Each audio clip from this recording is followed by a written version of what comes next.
বসে পড়ে যান, আপনারা বসে যান, বসে যান, আপনারা এক্ষুনি বসে যান। আপনাদের আকাঙ্ক্ষিত বক্তা আমাদের মঞ্চে ইনশাআল্লাহ উপস্থিত। আপনারা হইচই না করে সুন্দরভাবে নিজ দায়িত্বে নিজ পরিবেশে আপনারা বসে যান। আপনাদের সামনে এখন আল কোরআনের আলো, আল হাদিসের আলো, কোরআন হাদিস যেখানে, আলেম ওলামা যেখানে, ভোলাহাটবাসী যেখানে, আল্লাহ কবুল করুন। সকলে প্রণাম। আমিন। আমাদেরকে সৃষ্টি করেছে একজন, তিনি কে? সব ক্ষমতার মালিক একজন, তিনি কে? মাশাআল্লাহ। তিনি আমাদেরকে সৃষ্টি করে আমরা যেন মিসগাইডেড না হয়ে যাই, আমরা যেন আমাদের পথ ভুলে না যাই, এজন্য তিনি আমাদের সঠিক পথের রাস্তা দেখিয়েছেন, হেদায়েতের পথ দেখিয়েছেন, আমরা যেন ভুল পথে না চলে যাই। এই হেদায়েত কাকে বলে? হেদায়েত শব্দের অর্থ কি? ছোট্ট কিছু ব্যাখ্যা দেওয়ার ট্রাই করছি। এদিকে তাকান। দুনিয়াতে আসার আগে আমরা সবাই ছিলাম রূহের জগতে। বলেন সবাই, কোন জগতে? না, এটা আপনাদের সাউন্ড পছন্দ হয় নাই, আমাকে মন খুলে জবাব দিতে হবে, বাঘের মতো গর্জন দিয়ে বলতে হবে। আমরা ছিলাম কোন জগতে? রূহের জগতে, দ্য ওয়ার্ল্ড অফ স্পিরিট, রূহের জগৎ। এবার একটা প্রশ্ন করছি, যদি জানেন তাহলে আনসার করবেন, আদারওয়াইজ চুপ থাকবেন, আমি জবাব বলে দেবো ইনশাআল্লাহ। যদি আপনারা না পারেন, আশা করছি আপনারা পারবেন। আমাদের মানব গোষ্ঠীর প্রথম মানব, প্রথম পুরুষ, প্রথম নবী আদম আলাইহিস সালাতু ওয়াস সালাম, তার প্রথম বাসা কোথায় ছিল বলতে পারবেন? দেখেছেন, বাচ্চা মানুষও জানে। বলেন সবাই, দুনিয়াতে না জান্নাতে? কোনো সন্দেহ আছে আপনাদের ভিতরে ভাইরা আমার? জান্নাতে। আচ্ছা, উনি by mistake, I mean mistakenly, শয়তানের ওয়াসওয়াসায় পড়ে ভুল করে নিষিদ্ধ গাছ থেকে ফল খেয়ে ফেলেন। কিন্তু হাদিসে আসছে উনি জান্নাতের মাঝেই রিয়েলাইজ করেন যে I have make a mistake, আমি একটা ভুল করেছি। তো আল্লাহ যখন বললেন, হে আদম, তুমি আমার কথার বাহিরে গিয়ে জান্নাতের নিষিদ্ধ ফল থেকে ফল কেন খেলে, কেন তুমি এই কাজ করলে? উনি চাইলে আর্গুমেন্ট করতে পারতেন যে আল্লাহ অমুক সমস্যা তমুক সমস্যা। না না, আল্লাহ যখনই বলেন আদম তুমি কেন করেছো এটা, তিনি সঙ্গে সঙ্গে অ্যাকনলেজমেন্ট দিলেন, রিপেন্ট হলেন, অনুতপ্ত হলেন। আল্লাহকে বলেন, আল্লাহ রব্বানা ظلمنا أنفسنا وإن لم تغفر لنا وترحمنا لنكونن من الخاسرين। আল্লাহ, আমি আমার উপরে জুলুম করেছি, আমি ভুল করেছি, তুমি যদি আমাকে মাফ না করো, তুমি যদি আমাকে রহম না করো, আমি ক্ষতিগ্রস্তের মাঝে শামিল হয়ে যাব। দেখবেন আমাদের আশেপাশে যেমন যুবক ভাইরা আমার এই কথাটা খুব ভালো করে বুঝবেন, মুরব্বীরা কতটুকু বুঝবে আমি জানি না, যুবকরা বুঝবেন। আশেপাশে যারা সবাই তোমারে ভালোবাসি বলে, সবাই কিন্তু আসলে ভালোবাসার মানুষ নয়, এর মাঝে অনেক বেঈমানরাও বসবাস করছে যুবক ভাইরা। তো দেখবেন মানুষ যখন আমাদেরকে ধোঁকা দেয়, বেঈমানি করে, তো আমরা খুব ক্ষেপে যাই, আর কথা বলতে চাই না। তো সেই মানুষ যখন মাফ চায় যে ভাই মাফ করে দেন, আমি আর এই অন্যায় করব না, তো বারবার যখন জোর করে যে মাফ করেন, মাফ চাই, মাফ চাই, কথাগুলো খালি ঠিক বেঠিকের জন্য শুনবেন না প্লিজ, একটু কান দিয়ে না মন দিয়ে বোঝেন। আমরা বাধ্য হয়ে বলে, এই যা, তোকে মাফ করে দিলাম, যা যা, সামনে আসিস না, মাফ করে দিলাম, যা, সব মাফ করে দিয়েছি। দ্য ফ্যাক্ট ইজ, মাফ করলে কি হয়েছে, আমরা আগের মতো আর ভালোবাসি না, ঠিক কিনা বলেন? আগের যে একটা মায়া ছিল, অনুভূতি ছিল, একটা দরদ ছিল, সহানুভূতি ছিল, ওইটা আর থাকে না। তো আদম কত চালাক দেখেন, আদম আলাইহিস সালাতু ওয়াস সালাম কতটা চালাক ছিলেন। আরেকটা তুলো, হালকা হালকা তুলো, হালকা তুলো। উনি বললেন, আল্লাহ আমাকে শুধুমাত্র ক্ষমা করলেই হবে না, ওয়াতারহামনা, আগে তুমি আমারে যেমন ভালোবাসতা ঠিক তেমন তোমাকে আবার ভালোবাসতে হবে। সুবহানাল্লাহ পড়বেন না আপনারা? কি সুন্দর সিস্টেম, কি সুন্দর তার পদ্ধতি, দোয়া। আল্লাহ বললেন, যাও, তোমাকে আমি মাফ করে দিলাম, এবং আমি ঠিক তোমাকে তেমন ভাবেই ভালোবাসবো যেমন ভাবে আমি তোমাকে আগে ভালোবাসতাম। সুবহানাল্লাহ পড়েন সবাই।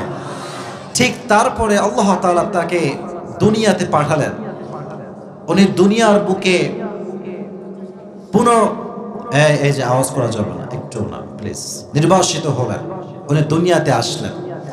দুনিয়াতে আসার পরে ওনাকে আল্লাহ তাআলা তাকে নবুয়ত দান করলেন। এই নবুয়তের প্রথম সিলসিলায় উনি আছেন এবং সর্বশেষ যাকে আল্লাহ নবী বানিয়েছেন তার নাম হচ্ছে জনাব মুহাম্মদুর রাসূলুল্লাহ সাল্লাল্লাহু আলাইহি ওয়াসাল্লাম। আচ্ছা, প্রশ্ন করছি, জবাব দেন। আমাদের আসমানি কিতাব মোট কয়টা? একটু জোরে বলুন না ভাই, কয়টা? আচ্ছা, সব কিতাব রহিত হয়ে গেছে, সব কিতাবের হুকুমগুলো মানসুখ হয়ে গেছে। একটা কিতাব আজ অব্দি মানসুখ হয় নাই, রহিত হয় নাই, তার বিধান নষ্ট হয় নাই, তার প্রত্যেকটা কথা সমাজের জন্য কার্যকর। সে কিতাবটার নাম কি বলেন সবাই? সবাই বলেন কিতাবটার নাম কি? এই কোরআনের ঠিক 4 নাম্বার পৃষ্ঠা 2 নাম্বার পারা সূরাতু আলে ইমরানের 103 নাম্বার আয়াত আল্লাহ তাআলা বলছেন ওয়া'তাসিমু বিহাবলিল্লাহি জামিআন ওয়া লা তাফাররাকু। O Muslim people, O the people of believers, O you have believed, হে বিশ্বাসীরা, হে মুসলমানেরা, ওয়া'তাসিমু বিহাবলিল্লাহি জামিআন, আল্লাহর এই রশিকে তোমরা শক্ত করে ধরো। আমি কি কিতাব বলেছি না রশি বলেছি? রশি, এটার নাম হচ্ছে একটা রশি। আচ্ছা, আপনার কি মনে হয় যে আল্লাহর কথা যুক্তিবিহীন হতে পারে? বলেন না কেন, হতে পারে। আচ্ছা, আপনার কি মনে হয় যে আল্লাহর কথা অনর্থক হতে পারে? আপনারা এত আস্তে বললেন কেন? হতে পারে।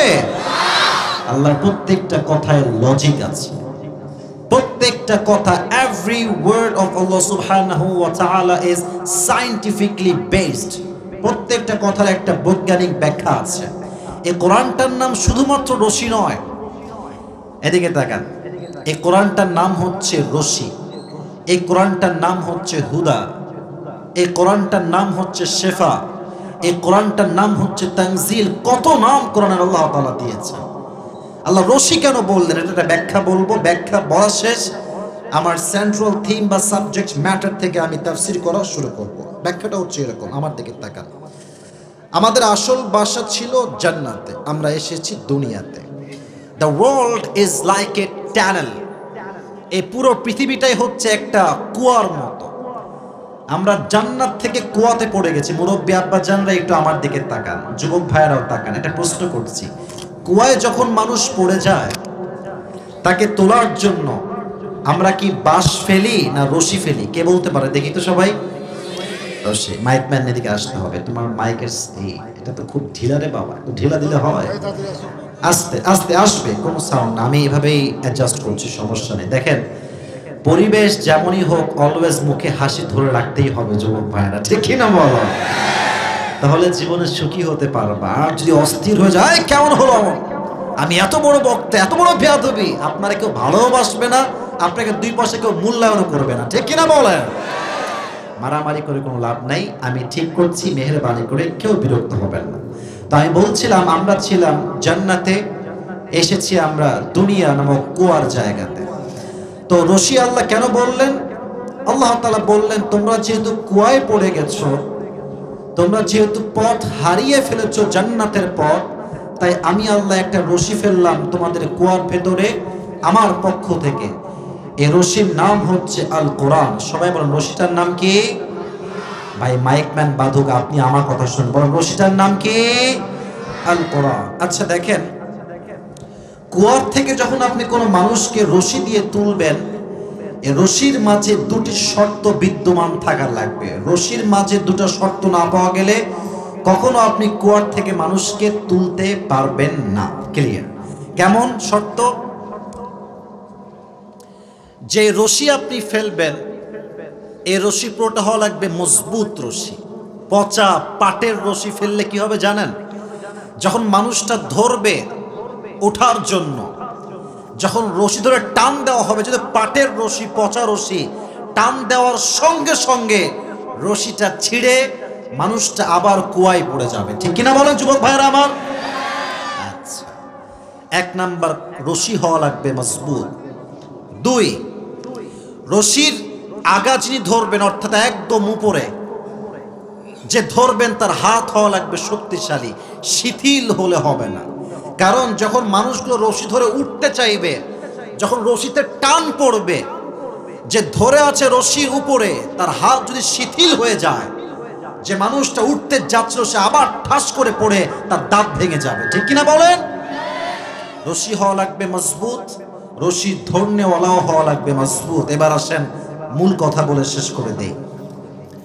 এটা হচ্ছে একটা রশি। চাপায়ের ভোলাহাটের ভাইয়েরা বুঝলে জবাব দিবেন বাঘের মতো গর্জন দিয়ে। আল কোরআনের মতো শক্ত রশি আল্লাহর এই জমিনে দ্বিতীয় আর কোনো রশি হতে পারে বলে আপনার মনে হয়? ভেরি গুড আনসার, মাশাআল্লাহ। এটা হচ্ছে সেই রশি। আর এই রশিকে যিনি হাত দিয়ে ধরে আছেন কুদরতের হাত দিয়ে, তিনি হচ্ছেন আমার রব, আমার আল্লাহ। আমার আল্লাহর হাতের মতো শক্তিশালী হাত কোন নেতার হতে পারে? এটা আসতে হয়ে গেল, হতে পারে? কোন মন্ত্রীর হতে পারে? কোন মেয়রের হতে পারে? কোন প্রধানমন্ত্রীর হতে পারে? আল্লাহর হাত হচ্ছে সবচেয়ে শক্তিশালী হাত। আল্লাহ বলেন, আমি রশি ফেললাম কোরআনকে, তোমাদের কাছে রশি দিয়ে দিলাম, যাও ধরো। কেমনে ধরবা? জামিআ, অল টুগেদার। ধরতে গিয়ে মারামারি করো না, আমকে আহলে হাদিস, আমকে জামাত, আমকে কওমি, আমকে চরমনে, আমকে সরষে, না না, মারামারি করা যাবে না। Hold to the rope of আল্লাহ সুবহানাহু ওয়া তাআলা ফার্মলি, অল টুগেদার। শক্ত করে ধরো, বিচ্ছিন্ন হয়ে যেও না। ওয়ালা তাফাররাকু, আলাদা হয়ে যেও না, মারামারি করো না। বিনিময়ে কি পাবা? যেহেতু আমি রশির আগায় ধরে আছি, যদি একসঙ্গে শক্ত করে সবাই মিলে ধরতে পারো, বিনিময় হবে এটা, তোমরা যে জান্নাত থেকে হারিয়ে গিয়েছিলে, আমি রশি দিয়ে টান দিয়ে ধরে তোমাদের আবার সবাইকে সেই জান্নাতের ঠিকানায় আবার ফিরাই দিব। সুবহানাল্লাহ পড়েন। এটা হচ্ছে সেই রশি, এটা হচ্ছে সেই কোরআন। এজন্য জীবনকে সুন্দর করতে চাইলে কোরআনের কোনো অল্টারনেটিভ ওয়ে, বিকল্প কোন রাস্তা আর কি হতে পারে? হতে পারে, হতে পারে। আজ থেকে আমরা এই কোরআনকে শক্ত করে যুবক ভাইয়েরা, মুরব্বী আব্বাজানরা ধরবো তো ইনশাআল্লাহ। এবার আসুন আমরা তাফসীরের দিকে ফিরে যাই, মূল আলোচনার দিকে ফিরে যাই। আচ্ছা, আমি চাপায় দুই একবার আসছি, এর আগেও হাদিয়া দিয়েছি, আজকেও হাদিয়া দিব। আমার হাতে একটা টুপি আছে। অনেক যুবক মাহফিল শেষ করে যাওয়ার সময় বারবার বলে, হুজুর আপনার টুপি দেন, আপনার টুপি ভাল লাগে, আপনি টুপি দেন, টুপি দেন, টুপি দেন। আমি তো ভাই টুপির গোডাউন নিয়ে বসে নাই। তো যাই হোক, ভোলাহাটে আজকে আসছি, হয়তো কবে আসবো আর জীবনে আসা হবে ওখানে এটা একমাত্র আল্লাহ ভালো জানেন। যেহেতু এখন ঢাকার ছেড়ে থাকি, রাজশাহী দিকে খুবই কম আসা হয় বলতে গেলে। এখন যে আসছি ঢাকার থেকে আসছি, সেই ঢাকার শরীয়তপুরের প্রোগ্রাম ছিল গতকাল রাতে, সারা রাত সারা দিন জার্নি করে আপনাদের কাছে আসছি। আবার কবে আসবো জানি না। তো এটা আমরা একটা টুপি, এটা আমি অনেক মাহফিলে পড়েছি, কালো টুপি আমি খুব পছন্দ করি। এটা আমি কয়েকশোবার পড়েছি বলতে গেলে, টুপিটা আমার খুব পছন্দের ছিল। তো টুপিটা আজকে নিয়ে আসছি। আজকে আমার ওয়াজ যে যুবক কিংবা মুরব্বী, আমি একটা কথা কোরআন হাদিসের বাইরে বলবো না ইনশাআল্লাহ। যদি শুনতে পারেন মনোযোগ দিয়ে এবং শেষে গিয়ে বলতে পারেন, আমি আপনাকে আজকে নিজের হাতে আমার টুপিটা হাদিয়া হিসেবে আপনার মাথায় পরিধান করাই দিব। রাজি আছেন তো ইনশাআল্লাহ? ইট ডাজন্ট মিন যে আমার টুপি খুবই স্পেশাল, তা না। তবে যদি আপনি কাউকে ভালোবাসেন, তার প্রত্যেকটা জিনিসই আপনার কাছে ভালো লাগবে। ঠিক কিনা বলেন যুবক ভাইরা? এখন আমাকে যে আপনারা সবাই ভালোবাসেন, এটা কিন্তু একদমই এরকম না। আমার যেমন ভালোবাসার লোক আছে, হেটার্সও কিন্তু আমার কম নাই। তবে একটা কথা আমি না বলে পারছি না, আমাদের দেশে কালচারটাই হচ্ছে এরকম। যখন মানুষ একজন মানুষকে খুব বেশি ভালোবাসতে শুরু করে, বাস তার পেছনে লোক লাগা শুরু হয়ে যায়। তবে এদেশে ইতিহাস আছে, যাকে নিয়ে মানুষ যত বেশি ট্রল করেছে, যত বেশি মারামারি করেছে, জাস্ট সময়ের ব্যবধান, জাস্ট ম্যাটার অফ টাইম, সময়ের ব্যবধান।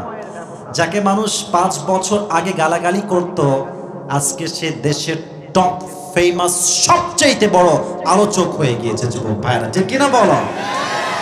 আমি যে পরিমাণ গালি খাইছি এই রিসেন্ট 1 মাসে বা 15 দিনে, আজহারি যে পরিমাণ গালি খাইছে বাংলাদেশে, তার 100 ভাগের 10 ভাগও আমার গালিটা হবে না। আমার তো কিছুই হয় না আসলে এই পর্যন্ত।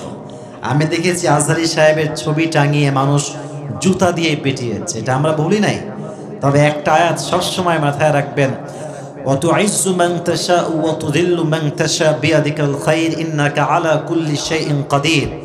খোদার কসম করে বলছি, ওয়াল্লাহি বিল্লাহি তাল্লাহি, আল্লাহ যাকে সম্মানের চেয়ারে বসাইতে চাইবে, দুনিয়ার কোনো শক্তি তাকে নেওয়ার কোনো অধিকার রাখে না। যুবক ভাইরা, এটা সত্য কথা। এজন্য মারামারি বাদ দিয়ে দেন, কোনো লাভ হবে না, কোনো লাভ নাই। বরং দোয়া করেন যে আল্লাহ, আসিফ হুজুরের অনেক সমস্যা, এই ভুল সেই ভুল, আল্লাহ তুমি সংশোধন করে দাও, আল্লাহ তুমি সঠিক পথ দিয়ে দাও। সকলে পড়লেন না আমিন? দেখবেন আল্লাহ আমাকে ইসলামের জন্য আরো ভালো করে কাজ করার তৌফিক দান করবে। আল্লাহ যেন আমাকে সেই তৌফিক দান করে। সকলে পড়া আমিন। তো টপিটা আমি আমার বাম সাইডে রাখলাম। আচ্ছা, আমাকে আজকে জীবনের প্রথম দেখছেন কে কে? দেখি একটু হাত তুলেন তো। সরাসরি সরাসরি আছে জীবনের প্রথম সবাই নাকি আপনারা? মাশাআল্লাহ। আচ্ছা, হাত নামান, হাত নামান। এবার আসলে আমরা তাফসীরের দিকে ফিরে যাই। আচ্ছা, আমি এসেছি 11টার আগে, 12টার পরে কি ওয়াজ হবে আজকে ইনশাআল্লাহ? সবাই এবার একটা শেষ তাকবীর দেন, সবাই একটা কাশি দেন। গলা ঠিকঠাক আছে সবার? আছে আছে আছে। তাকবীর দেন, লিল্লাহি তাকবীর। আল কোরআনের আলো, আল হাদিসের আলো, কোরআন হাদিস যেখানে, আলেম ওলামা যেখানে, আল্লাহ যেন কবুল করে। সকলেই পড়া আমিন। আজকে আমার আলোচনার সেন্ট্রাল থিম বা সাবজেক্ট ম্যাটার হচ্ছে দ্য লাইফ অফ হেলফায়ার, জাহান্নামের জীবন বা জাহান্নাম। এক বাক্যে সবাই জবাব দিবেন। আজকে আলোচনার মূল বিষয়বস্তুর নাম কি? জাহান্নাম। মাথায় রাখবেন, after the day of judgement, এই যে বাম সাইডে সেলফিওয়ালা ভাইয়েরা আমার, এই যে আওয়াজ করা যাবে না, sit down, take your own seat. কেউ ডান বাম না করে যে যার জায়গায় বসে যান। চাপায়ের মানুষের কোনো বদনাম করলে আমি 2 পয়সা সহ্য করতে পারবো না। চাপায়ের মানুষকে আমি ভালোবাসি, চাপায়ের মানুষ ভালোবাসে আমাকে, ঠিক কিনা বলেন? এখানে অনেকগুলো মিডিয়ার ভাইয়েরা আছে, আপনারা মারামারি করলে এটা অন্য সময় গিয়ে একটা ব্যাড নেগেটিভিটি তৈরি হবে। প্লিজ বসে পড়ুন। মাশাআল্লাহ। বলেন, আজকে আলোচনার মূল বিষয়বস্তু কি জান্নাত না জাহান্নাম? Very good answer. After the day of judgment, there will be 2 groups on the day of judgment. 2টি গ্রুপ হবে কিয়ামতের হিসাব দিবসের পরে। ফারিকুম ফিল জান্নাতি ওয়া ফারিকুম ফিস সাঈর। One group will enter in the paradise and another group will enter in the hellfire. এক group যাবে জান্নাতে আর এক গ্রুপ যাবে জাহান্নামে। এই জাহান্নামটা কেমন হবে আমার আলোচনাগুলো শুরু থেকে বোঝার ট্রাই করেন, শেষে গিয়ে পুরস্কার পেতে আপনার জন্য সহযোগিতা হবে ইনশাআল্লাহ। জাহান্নামটা কেমন হবে এটা হচ্ছে আমাদের প্রথম পার্ট আলোচনা। আমি রেফারেন্স ভিত্তিক কথা বলার ট্রাই করছি। জাহান্নামটা কেমন হবে 30 নম্বর পারা সূরাতুন নাবা। আল্লাহ তাআলা বলছেন জাহান্নামটা কেমন হবে। আল্লাহ তাআলা বলছেন, ইন্না জাহান্নামা কানাত মিরসাদা লিত-তাগীনা মাআবাল লাবিসিনা ফিহা আহকাবা। এই জাহান্নাম হবে বিশাল লম্বা একটা ঘাটির মতো।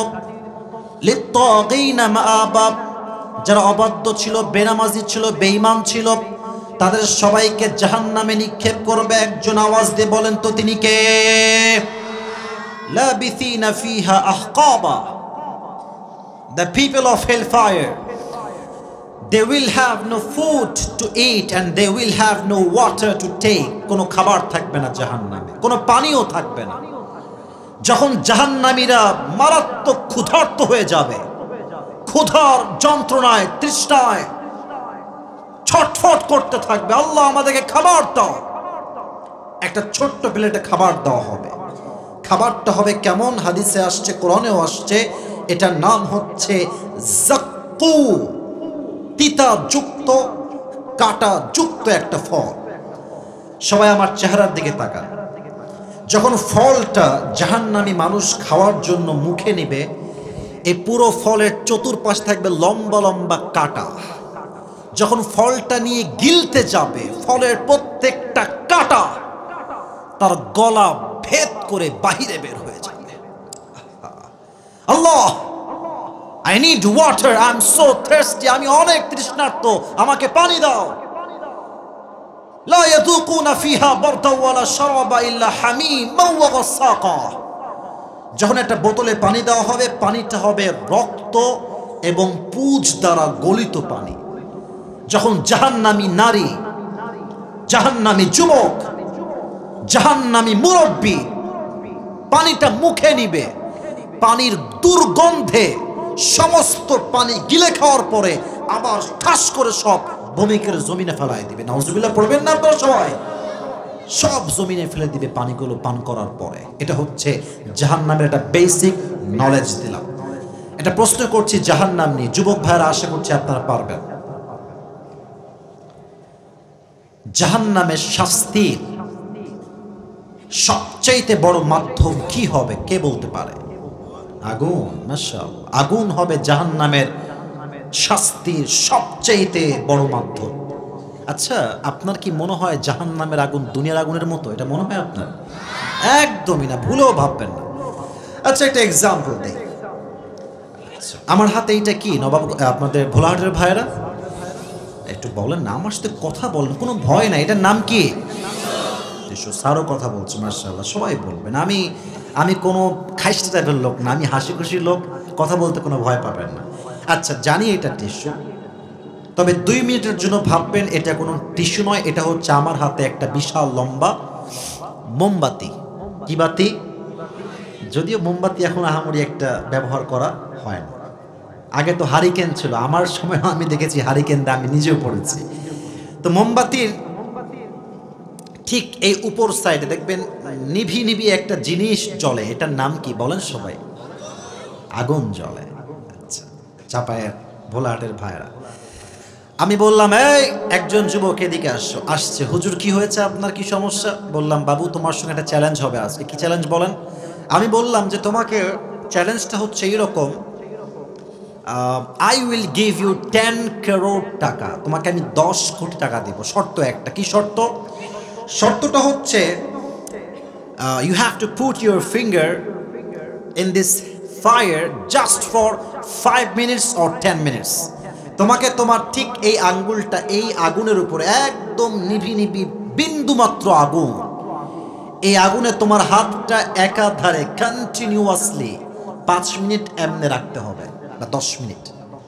অনেস্টলি বলবেন, মন খুলে বিশ্বাস রেখে বলবেন, কোন যুবক তার হাত 10 মিনিট আগুনে রাখতে চাইবে? 10 কোটি টাকা দরকার নেই, রাখেন আপনার 10 কোটি, আমার হাতের দাম বেশি, রাখবো না আমি আমার হাত জাহান্নামের আগুনের মতো এই দুনিয়ার আগুনে। না না, কিন্তু কথাটা ভুল, জাহান্নামের আগুন দুনিয়ার আগুন একদম আলাদা। কত আলাদা? তিরমিজির হাদিস, নবী করিম সাল্লাল্লাহু আলাইহি ওয়াসাল্লাম বলেছেন দুনিয়ার আগুনের চাইতে জাহান্নামের আগুনের তাপ 70 গুণ বেশি হবে। 70 গুণ। চিন্তা করেন একবার, একটু ভাবেন, 70 গুণ বেশি। আর এক হাদিসে আসছে, আবু হুরায়রা রাদিয়াল্লাহু তাআলা আনহু থেকে বর্ণিত, নবীজি বলেছেন জাহান্নামের আগুনকে আল্লাহ রাব্বুল আলামিন প্রথমে 1000 বছর জ্বালিয়েছেন, ফলে তা লাল হয়ে গিয়েছে। আবার আল্লাহ রাব্বুল আলামিন জাহান্নামের আগুনকে 1000 বছর জ্বালিয়েছেন, ফলে তা সাদা হয়ে গিয়েছে। আবার আল্লাহ রাব্বুল আলামিন জাহান্নামের আগুনকে লম্বা 1000 বছর জ্বালিয়েছেন, ফলে তা কালো হয়ে গিয়েছে। এখন জাহান্নামের যে রংটা আছে এটা লাল নয়, এটা সাদা নয়, এটা ভয়ঙ্কর কালো রূপ ধারণ করে আছে। বলে আল্লাহু আকবার, কালো রূপ নিয়ে আছে। এটা হচ্ছে সেই জাহান্নামের আগুন। কোরআন কি বলছে? লা তুবকি ওয়ালা তাদর, the fire of hell will not leave them alive nor will it leave them dead। যখন জাহান্নামের আগুনটা আপনাকে স্পর্শ করবে, এতটা তাপ হবে, আপনি মরবেনও না, বাঁচবেনও না। লাজ্জাআতাল লিশাওয়া, দেহের প্রত্যেকটা চামড়াগুলো খসে খসে মাটিতে পড়ে যাবে। নাউজুবিল্লাহ পড়বেন না আপনারা সবাই? আহা, এটা হচ্ছে জাহান্নামের আগুনের সেই ভয়ঙ্কর তাপ। আমি দোয়া করি আল্লাহ আমাদের সবাইকে তুমি এই জাহান্নামের ভয়ঙ্কর তাপ থেকে বাঁচাই দিও, সকলেই পড়া আমিন। এবার আসেন 3 নাম্বার চ্যাপ্টারে আমরা আসি। প্রথমে বলেছি জাহান্নাম দেখতে কেমন, 2 নাম্বার জাহান্নামের আগুনের তাপ কেমন, 3 নাম্বার সাহাবায়ে কেরামদের মাঝে বা সবগুলো হাদিস বলবো ঘটনা ভিত্তিক, ঘটনা বলবো, লেসন দিব। কিন্তু মেহেরবানি করে রাত বাজতে যাচ্ছে 12টা, আপনারা কি বিরক্ত হয়ে গেছেন এই জন্য? আরে চাপায়ের মানুষ তো ইসলামকে, কোরআনকে কলিজার থেকে ভালোবাসে যুবক ভাইয়ারা, ঠিক কিনা বলো? আমার তো বিশ্বাস যদি আজকের মাহফিলে আরো বক্তা থাকতো, ভোর পর্যন্ত ওয়াজ হতো, প্রত্যেকটা যুবক ভোর পর্যন্ত ওয়াজ শুনে বাসায় ফিরে যেত, ঠিক কিনা বলে? মেহেরবানি করে আমার একটা আবদার রাখেন, পুরো জীবনে ভোলাহাটে আজকে এখানে প্রথম আসছি এলাকার ভেতরে, আবার কবে আসবো জানি না, আমার কথা একটা, কেউ ডান বাম করার সাহস করবেন না। এখনো স্টিল চুপচাপ যেমন, শেষেও থাকবেন চুপচাপ তেমন। আর মাথায় রাখবেন, শেষ ভালো যার, সব ভালো তার। আর যে মেয়েরা আসছেন, ডানে বামে মেয়েরা আসছে, আমি বারবার অভিযোগ পাই, যুবকরা আমাকে অনেকেই বলেছে, হুজুর মহিলারা মাহফিলে এসে ওয়াজ শোনা বাদ দিয়ে ফেসবুক চালায়, ইউটিউব চালায় মাহফিলে এসে। মেহেরবানি করে আমার বোনেরা ডানে বামে যারা আছেন, আমি with due respect and being very humble আমি বলছি সবাইকে, কোনো ফোন অন রাখবেন না। আর আমার বোনদের সবচাইতে বড় সমস্যা, সব মেয়েকে আমি এক পাল্লায় কখনো মাপি না, আমি মেয়েদেরকে অনেক সম্মান করি, অনেক অনেক শ্রদ্ধা দিয়ে অলওয়েজ কথা বলা ট্রাই করি। বাট আমার অবজেকশন সবসময় এক জায়গায় ছিল, আজও আছে। বিষয়টা হচ্ছে এরকম, আজকালকার বেশিরভাগ মেয়েরা দেখবেন জাহান্নামের ভয় তো একদমই নাই, একদম একদম বেহায়ার মতো রাস্তাঘাটে কাপড় চোপড় পরে ঘুরে বেড়ায় যুবক ভাই। এবং সবচেয়ে আমার বড় অবাক লাগে, এই সমস্ত মেয়েদেরকে দেখলে নিজের চরিত্রের ঠিক নাই, নিজের কাজ কারবারের কোনো ঠিক নাই, বিয়ের সময় আসলে ভালো স্বামী খোঁজা বাদ দিয়ে খালি টাকাওয়ালা স্বামী খোঁজার ট্রাই করে এই সমস্ত মেয়েগুলো।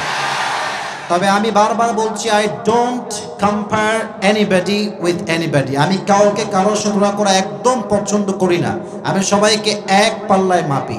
আমার কথা হচ্ছে একটা, বোনেরা আমার, টাকা দিয়ে আপনি সুখ কখনোই খুঁজে পাবেন না, কখনোই পাবেন না। এই যে যে যুবকগুলো আজকের মাহফিলে আছে, এরাই আগামীতে আমাদের দেশের মন্ত্রী হবে, এরাই আমাদের মেয়র হবে, এরা আমাদের লিডার হবে যুবক ভাইরা, ঠিক কিনা বলো? অতএব কোন যুবককে আজকে শূন্য দেখে আপনি রিজেক্ট করবেন, এটার ফলাফল কিন্তু ভালো হবে না। আজকের যেই জিরো, কালকে সেই হিরো তো হতে পারে যুবক ভাইরা। এজন্য মেয়েদেরকে বলছি, জাহান্নামকে ভয় করার পাশাপাশি মেহেরবানি করে মেয়ের বাবা যারা আছেন, অনেক মুরব্বী আছেন, আমার বামে আমার ডানে অনেকে আছেন, আমি আপনাদের পায়ে হাত রেখে বলছি, যদি জেনাকে কমাইতে চান, সমাজকে যদি আপনি জেনা মুক্ত করতে চান, নিজের মেয়ের বিয়ে দেওয়ার সময় সরকারি চাকরিজীবী নয়, চরিত্রবান যুবক, নামাজি যুবককে আপনাকে খুঁজে বের করতে হবে। আজকালকার বাবারা টাকা থাকলে টাকলার সঙ্গে মেয়েকে বিয়ে দিতে এক মুহূর্ত দ্বিধাবোধ করে না। বিবেক আমাদের গেছে কোথায় আজকে? আর সবচেয়ে অবাক লাগে, বিয়ে দেওয়ার পরেও বাপরে বাপ গৌরবের ঠেলায় বাঁচে না। तो एक छेले बोलছে मेरे बाप के अब्बा जान, ये अपनी बेटी की शादी किसके साथ दे दिया, इसके सर पे तो बाल ही नहीं है। तो मेरे बाप बोलছে बाबा ये तुम क्या बात कर रहे हो, सर पे बाल नहीं है तो क्या हुआ, जेब में माल तो है ना। আব্বা জান আপনি টাকার পাগল হলেন, আপনি চরিত্র বুঝলেন না, ঈমান বুঝলেন না। আরে যেই যুবক টাকা কামাইতে কামাইতে তার মাথার চুল উঠে গেছে, ও চরিত্র মূল্য বুঝবে কেমন করে যুবক ভাইরা? আমার কথা একটা, বিয়ের সময় টাকা নয়, বাড়ি নয়, ধন সম্পত্তি নয়, যার চরিত্র ভালো সেই তো সবচাইতে গ্রহণযোগ্য পাত্র হয় যুবক ভাইরা, ঠিক কিনা বলেন? আল্লাহ প্রত্যেকটা মেয়েকে এটা বোঝার তৌফিক দান করুন, সকলে পড়া আমিন। আর যুবকদেরকে একটা কথা বলে আমি আবার মূল বিষয়ের দিকে হাইলাইটে যাব। যুবক ভাইয়েরা আমার চোখে চোখ রাখেন, প্রচন্ড গরম, আপনার চেয়ে কষ্ট আমার বেশি হচ্ছে, to be honest with you, কষ্ট আমার প্রচন্ড হচ্ছে। বাট আপনাদের যে ক্রেজ, এই যে ভালোবাসা, আমার মনে হয় এই ভালোবাসার কাছে সমস্ত কষ্ট হার মানবে যুবক ভাইয়েরা, ঠিক কিনা বলেন? তোমাদেরকে বলছি, দেখো এটা অনেকে মাইন্ড করবেন, বাট আমাকে বলতে হবে, কারণ আমি নিজের লাইফ এটা দেখেছি, অবজার্ভ করেছি। বোরকা পরলেই একজন মেয়ে কখনো পরিপূর্ণ দিনদার হতেই পারে না, হতেই পারে না, হতেই পারে না। যদি বিশ্বাস না হয় তুমি দেখবা অনেক বোরকাওয়ালি মেয়ে বোরকা পরে পার্কে গিয়ে 4-5টা প্রেম সে একা নিজেই করে বেড়ায় যুবক ভাইরা। এবং আজকালকার মেয়েরা যারা 5-এ পড়ে, অনেক মেয়ে দেখবেন 5-এ পড়ে টিকটক চালায় যুবক ভাইরা, ঠিক কিনা বলো? আমাদের কথা একটা, আজকের মাহফিল থেকে একটা কথা আমরা মাথায় রাখবো, আমাদের সমাজে জেনা কমে যাবে, আমাদের সঙ্গে হারালের সংখ্যা বাড়বে, ঠিক কিনা বলেন যুবক ভাইরা? আল্লাহ আমাদের সবাইকে হারাম মুক্ত জীবন দান করুন, সকলে পড়া আমিন। এবার দেখেন এই যে মুরব্বী আব্বাজান খেপা যাবে না, ওদিকে যুবকরা ডিস্টার্ব করবে না মুরব্বী আব্বাজানকে, খবরদার একটু ডিস্টার্ব করবে না আব্বাজানকে। আব্বাজান বসে পড়ান, আব্বাজান বসে পড়ান। যুবকরা খুব বদমাইশ হয়ে গেছে আজকাল, এই খবরদার, না না, সবাই একটা তাকবীর দেন, লিল্লাহি তাকবীর। এবার জবাব দেন, ইসলামের প্রথম খলিফার নাম কি ছিল ভোলাটের ভাইয়েরা? এই যে লাইন হারাই ফেলেছেন, বলেন সবাই নাম কি ছিল? আবু বকর রাদিয়াল্লাহু তাআলা আনহু। উনি হচ্ছেন ইসলামের শ্রেষ্ঠ এবং প্রধান এবং সবচেয়ে বড় খলিফা, আবু বকর রাদিয়াল্লাহু তাআলা আনহু। আচ্ছা, আমাদের দেশের প্রধানমন্ত্রীর নাম কি? আচ্ছা, ভয় পান কেন আপনারা? আমি তো কোনো কথা বিরুদ্ধে যাব না, বলেন না নাম কি? শেখ হাসিনা। আচ্ছা, আমি একটু বুঝাই বলি, জাহান্নামের ভয়টা কাকে বলে? আচ্ছা, যদি শেখ হাসিনাকে তার সন্তানরা বলে যে আম্মা জান আমরা গরুর গোস্ত খাবো, যদি মাননীয় প্রধানমন্ত্রী শেখ হাসিনা বলেন যে আমার কাছে গরুর গোস্ত কেনার টাকা নাই, এটা কি কেউ বিশ্বাস করতে পারবে? আপনারা খালি ভয় পান, পারবে? কেউ পারবে না। প্রধানমন্ত্রীর কাছে গরুর গোস্ত কেনার টাকা নাই, how come it possible man? এটা হতেই পারে না, অসম্ভব। এবার আসেন হাদিসটা শোনাই। একবার আবু বকর রাদিয়াল্লাহু তাআলা আনহুর কাছে তার ওয়াইফ আসলেন, তার স্ত্রী এসে বললেন, ইয়া খলিফাতুল মুসলিমিন, আপনার কাছে একটা আবদার আছে, এটা আমার আবদার নয়, আপনার সন্তানদের আবদার। কি আবদার বলো? তৎকালীন সময় আরব বিশ্বে সবচাইতে দামি খাবারের নাম ছিল সারিদ, একদম দামি খাবার। তো বলছে আপনার সন্তানরা আপনার কাছে, যেহেতু আপনি prime minister of the country, দেশের প্রধানমন্ত্রী আপনি, প্রাইম মিনিস্টার আপনি, আপনার কাছে ছোট্ট একটা আবদার, তাদের সারিদ খেতে চায়। আবু বকর প্রধানমন্ত্রী, কোটি টাকা তার রাষ্ট্রীয় কোষাগারে আছে, বলছে আমি ক্ষমা চাই, মাফ চাই, আমি যে সারিদ খাওয়াবো আমার সন্তানদেরকে, এই টাকা এই সম্পত্তি আমার কাছে চুল পরিমাণও নাই। সুবহানাল্লাহ পড়বেন না আপনারা সবাই? আল্লাহু আকবার। বলছে কি বলছেন আপনি? রাষ্ট্রের কোষাগারে কয়েক হাজার কোটি কোটি রাখা আছে, নিয়ে আসেন কয়েক টাকা আমাদের জন্য। বলছে তুমি এটা কি বললা? Doesn't make any sense. তোমার মাথা ঠিক আছে? আমি রাষ্ট্রের টাকা মেরে খাবো আর জাহান্নামের আগুনে আল্লাহ আমাকে নিক্ষেপ করবেন, এটা আমি চুল পরিমাণ কখনো বরদাস্ত করতে পারবো না, এটা আমি সহ্য করতে পারবো না। এ কথা বলেই তিনি বাসার থেকে বের হয়ে গেছেন। হাদিসটা অনেক লম্বা, জাস্ট প্রেসাইজলি বলছি যাতে আপনাদের বুঝতে সুবিধা হয়। দীর্ঘ 2-3 মাস পরে আবার তিনি বাসায় আসছেন, তো তার বউ দৌড় দিয়ে আসছে, হাতে একটা প্লেট আছে। উনি দেখলেন প্লেটে কি রাখা আছে, খেয়াল করে দেখছেন প্লেটে কয়েক টুকরা সারিদ রাখা আছে। উনি বলছেন কই থেকে আসলো এটা? বলছে আপনি আগে খান। বলছে আগে বলো কই থেকে আসছে এটা? বলছে এইটা হচ্ছে এভাবে আসছে, আপনি যে প্রত্যেক মাসে আমাকে সংসারের জন্য টাকা দেন। এই বাবা রে বাবা, ভাই এটা আমি আপনাকে কেমনে বোঝাই? আপনি তাকওয়ার লেভেল বোঝেন, জাহান্নামের আগুনের ভয়ের লেভেলটা বোঝেন। আপনি যে প্রত্যেক মাসে আমাকে টাকা দেন সংসারের জন্য, সেখান থেকে কয়েক দিরহাম বাঁচিয়ে বাঁচিয়ে বাঁচিয়ে বাঁচিয়ে 3 মাসে কিছু টাকা জোগাড় করে আমি আমার সন্তানদের আবদার সেখান থেকে পূরণ করেছি। এটা হারাম না, এটা হালালের টাকা, আপনি খান। উনি খেয়েছেন। হাদিসটা এখনো শেষ হয় নাই, এখনো বাকি আছে। উনি খেয়ে সোজা রাষ্ট্রীয় যে সংসদ ভবন, সমস্ত এমপি মন্ত্রী মেয়র নেত্রী যারাই ছিল সবাইকে মজলিস শুরা করে এক জায়গায় বসিয়েছে। সমস্ত এমপি মন্ত্রী সব এক জায়গায়। সবাই তো অবাক, কি ব্যাপার, এত জলদি ডাক কেন, এত জলদি তলব কেন আমাদের সবাই করা হয়েছে, কি খবর, কি হয়েছে বলেন আমাদের সবাই, কি অর্ডার করবেন আমাদেরকে বলেন। উনি বলছেন আমার অর্ডার হচ্ছে এইরকম, প্রত্যেক মাসে রাষ্ট্র থেকে আমি যে টাকাটা বেতন হিসেবে পাই, তোমরা এটাকে এখন থেকে কমায় দাও। আর কমাবো কেন? বেতন তো ঠিকই আছে, আগের মতোই থাক না। উনি বলছেন না না না, প্রমাণ হয়ে গিয়েছে যে বেতন আমি পাই, এখান থেকে আমার বউ 3 মাসের বেতন থেকে টাকা বাঁচিয়ে বাঁচিয়ে আমার জন্য শাড়ি কিনেছে, সন্তানের জন্য কিনেছে। এটাই প্রমাণ করে আমি আবু বকরের সন্তান এবং সংসার সবার খরচ এর চাইতে কম বেতনেই আদায় হয়ে যাবে। সুবহানাল্লাহ পড়লেন না? কমায় দাও। তো সব যুবক তো একরকম হয় না। এক যুবক মাজলিসের মাঝখান থেকে দাঁড়িয়ে গিয়েছে, বলছে ইয়া খলিফাতুল মুসলিমিন, আই হ্যাভ অন অবজেকশন। একটা আমার অবজেকশন আছে। কি বলো? বলছে আপনি তো আমাদের রাষ্ট্রের প্রধান, আপনি যদি বেতন বেশি পান সমস্যা কোথায়? আপনি রাখেন না বেতনটা। উনি বলছেন আমি বেতন রাখবো বেশি, আর আল্লাহ আমাকে জাহান্নামের আগুনে নিক্ষেপ করবে, আমার জন্য জাহান্নামের আগুনের ফয়সালা হবে, এটা আমি আবু বকর এক মুহূর্তের জন্য চুল পরিমাণ বরদাস্ত করতে পারবো না। সুবহানাল্লাহ। কোথায় আপনাদের যুবক ভাইরা? এজন্য এটা হচ্ছে জাহান্নামের আগুনের ভয়। এটা আমাদের নেতাদের মাঝে নাই, মন্ত্রীর মাঝে নাই, মেয়রদের মাঝে নাই। সবাইকে আমি এক পাল্লায় মাপছি না। আপনি দেখবেন অনেক সময় রাস্তা বানাবার জন্য সরকার টাকা দেয়, যেখানে লাগবে সিমেন্ট ওখানে দেয় বেশি বেশি বালু। আর অনেক সময় দেখবেন এমন ভাবে বাড়ি বানায়, যেখানে লাগবে রড সেখানে দেয় বাঁশ। এই আমি কি কথা মিথ্যাটিতে বলছি নাকি? আপনারা বলেন, আমাকে বলেন বলেন বলেন। এরকম আছে না আছে না আছে না আছে না? কারণ একটা জাহান্নামের আগুনের ভয় নাই যুবক ভাইরা, ঠিক কিনা বলো?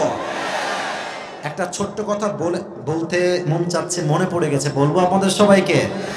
আচ্ছা, আপনারা সবাই একজন আমাদের হুজুর আছেন, উত্তরবঙ্গে ওনার বাসা, বগুড়ায় মেবি বাসা, বজলুর রশিদ হুজুর, নাম শুনছেন? মুরব্বী হুজুর, দেখবেন দাড়ি লাল।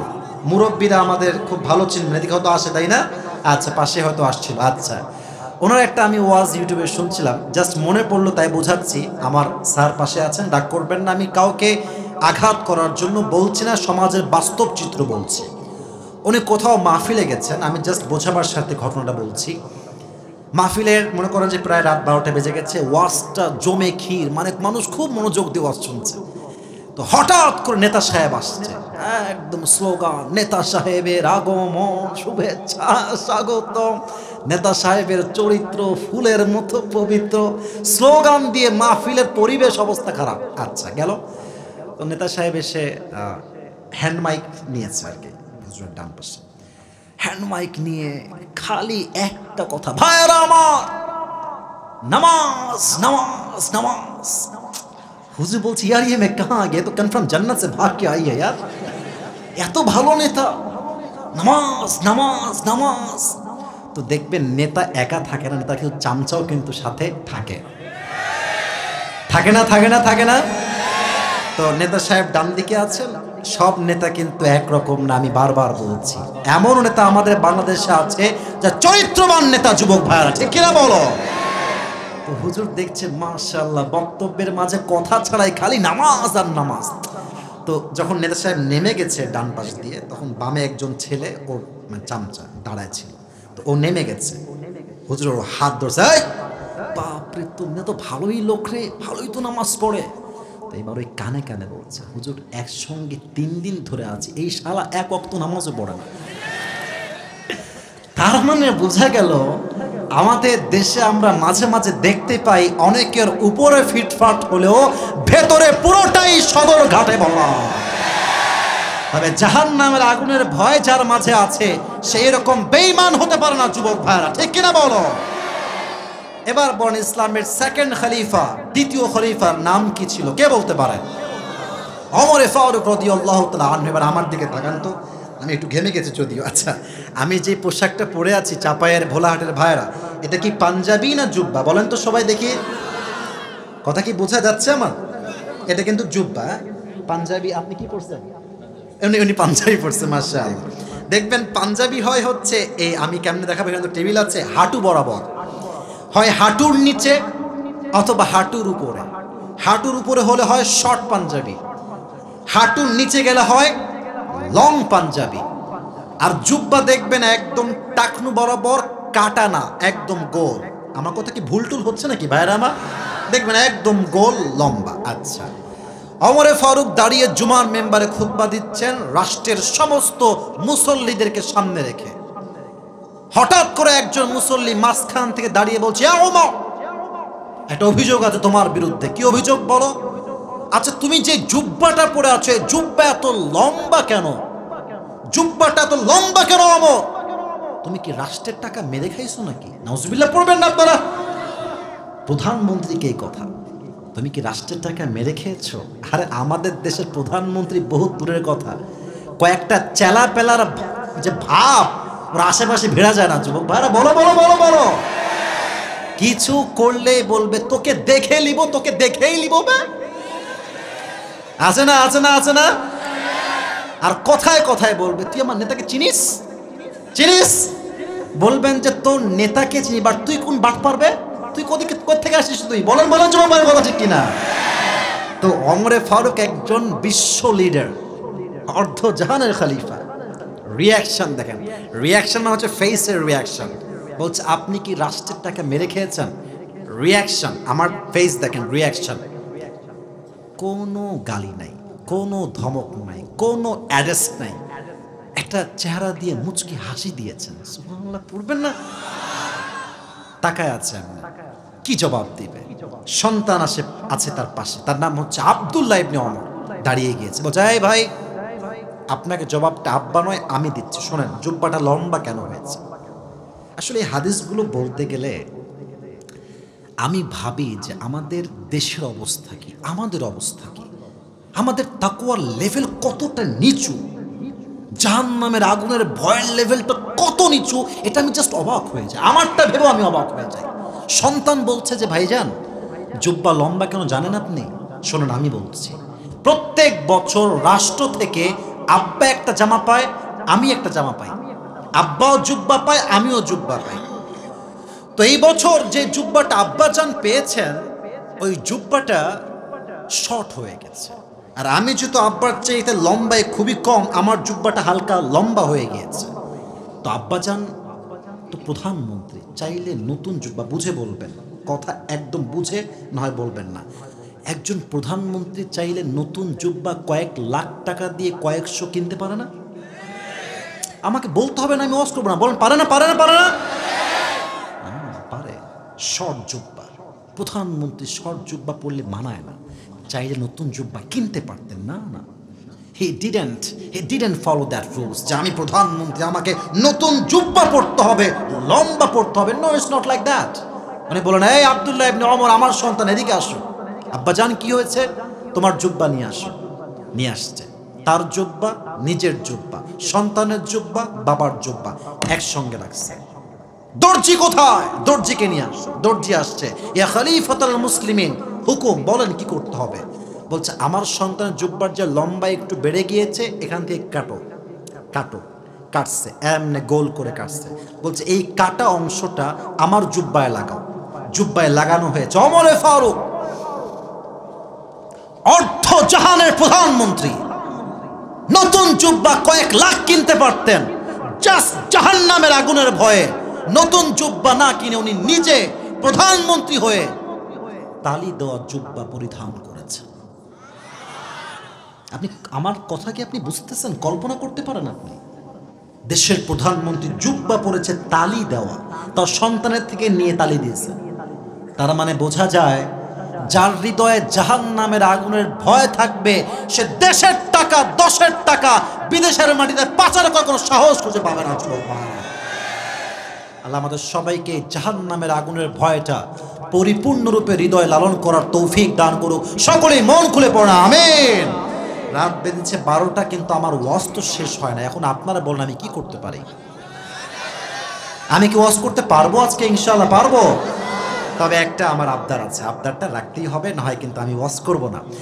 অনেক যুবক, অনেক মুরব্বী আব্বাজানরা আছেন, আবদারটা হচ্ছে এরকম, একজন যুবক যার বউ নাই, সিঙ্গেল পার্টি, সে এই মুহূর্তে দাঁড়িয়ে, আগে বলি হাসার কোনো কারণ নেই, সে দাঁড়িয়ে মনের সমস্ত দুঃখকে শক্তির রূপে রূপ দিয়ে 3টা তাকবীর দিবে, লিল্লাহি তাকবীর বলে, বাঘের মতো। কে আছে?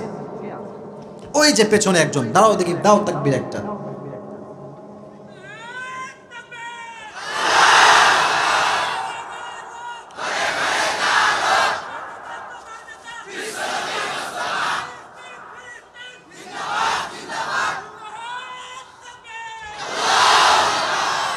তোমার বউ কনফার্ম গো, বসে পড়ো।